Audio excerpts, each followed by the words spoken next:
Welcome back to the fifth and the final day of the Quinn Sewalong. Today we're really just doing the little finishing touches here, so it should be a pretty quick day. So the first thing that we're going to do is we're going to turn around to the back of our vest or dress, and we're going to grab our 1-inch sliding buckle, and then we're going to attach that to the left tie. So take that little left tie, it's the shorter one, and you're going to loop it over the middle bar to the back of the tie. And then you're going to fold it over that middle bar by about 1 inch.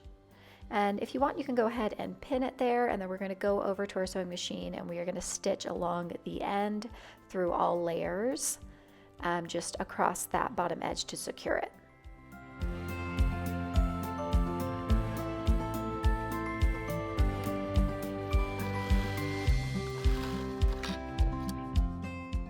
Okay, now that that is attached, we're going to take the right tie, which is the longer tie over there on the right side, and we're going to loop it through the 2 outside bars of that sliding buckle.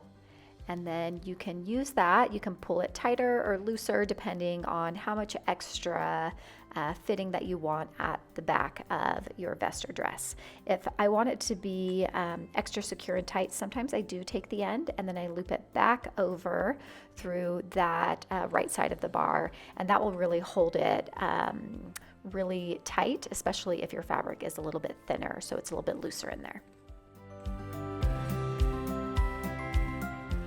Okay, now to tackle the buttons and the buttonholes. So you should have this button and buttonhole guide. There's one for each view. You can then line it up on the right side of your vest or dress. And then I'm going to be marking my buttonholes and my button placement with just this Crayola marker. It's what I prefer. I like to use one that's in a really similar color to my fabric so it doesn't stand out, but you can of course use whatever marking tool that you prefer. And there's lots of different ways that you can mark your buttonholes. I've just found that if I fold my buttonhole marking guide in half, then it makes it a little bit easier to mark the vertical placement of each of my buttonholes. Now, one thing here just to know is that if you have added or subtracted any length out of your vest or dress, then you are going to need to manually place these buttonholes. They should be around 2.5 to 3 inches apart. Any further, and you're probably going to want to go ahead and add an extra button in there. Okay, so I like to go back in with my ruler and then finish marking my buttonholes. I find that the more that I mark them, not only vertically but also in length, the more accurate my buttonholes are and the easier they are to sew them. So I just always take my time here and make it all very, very precise.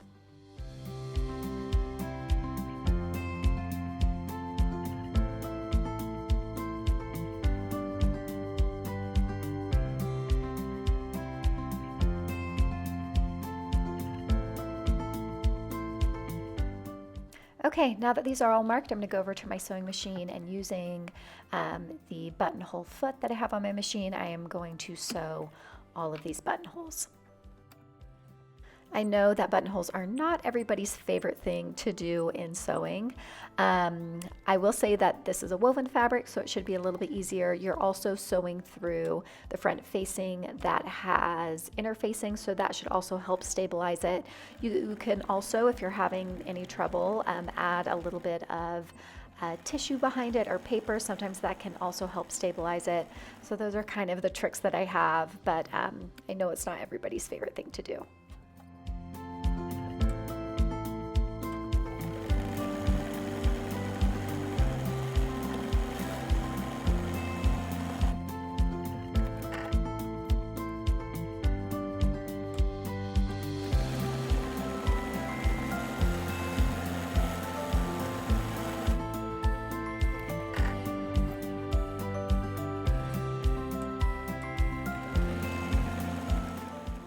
Okay, that went pretty smoothly. So now that all of these are sewn, I need to open my buttonholes. I am using this buttonhole opener. It comes with this little knife and a block to go under it, and then you actually hammer, and that forces that little knife through the buttonhole to open it. And then I usually go back with a little pair of scissors to get, really close to the little ends. But you can open your buttonholes any way that you prefer. Okay, now it's time to mark our button placement now that the buttonholes are open. Now you can use the buttonhole guide to mark your button placement, but what I actually like to do is I overlap the right side over the left, and then I mark my button placement through the open buttonholes. Now one thing that you need to make sure that you do is that you need to make sure that you mark your button placement to the most inside or closest to center front edge of your buttonholes. That's important because if you were to center them, as soon as you put it on, those buttons and buttonholes would slide to the tension point, which is that innermost edge, and then you would have more ease than you want. So just keep that in mind when you are marking your buttonholes. I think it's a really common mistake that I see beginners do.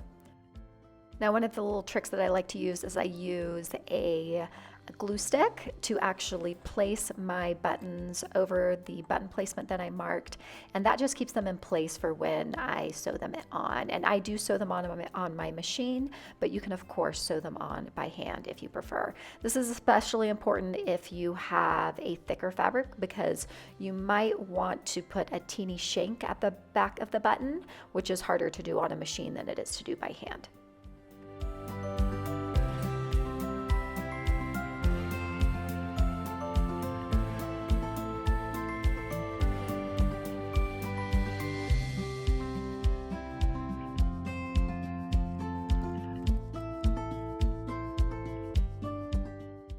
Okay, so now that I am happy with the placement of all of these buttons, I'm going to go over to my machine and I am going to sew all of these buttons on.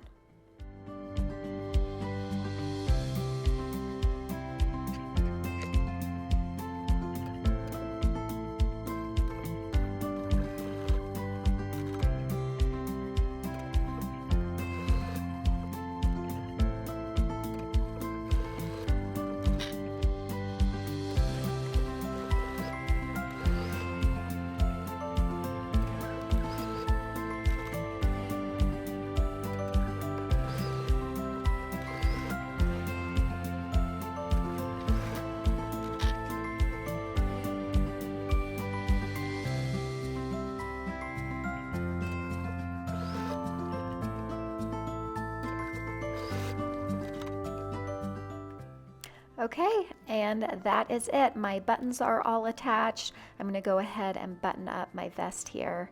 This is a good time to give your vest a good press and snip any loose threads, but it should essentially be ready to wear.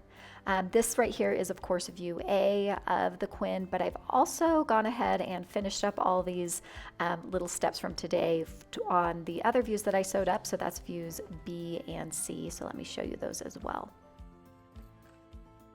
I'm really happy with how all three of these views turned out. I'm excited to style them and wear them over the next few days. I hope that you found the Quinn Sewalong helpful. Please let me know down below in the comments if you have any questions, and I'll try to get back to you. Thanks so much for following along.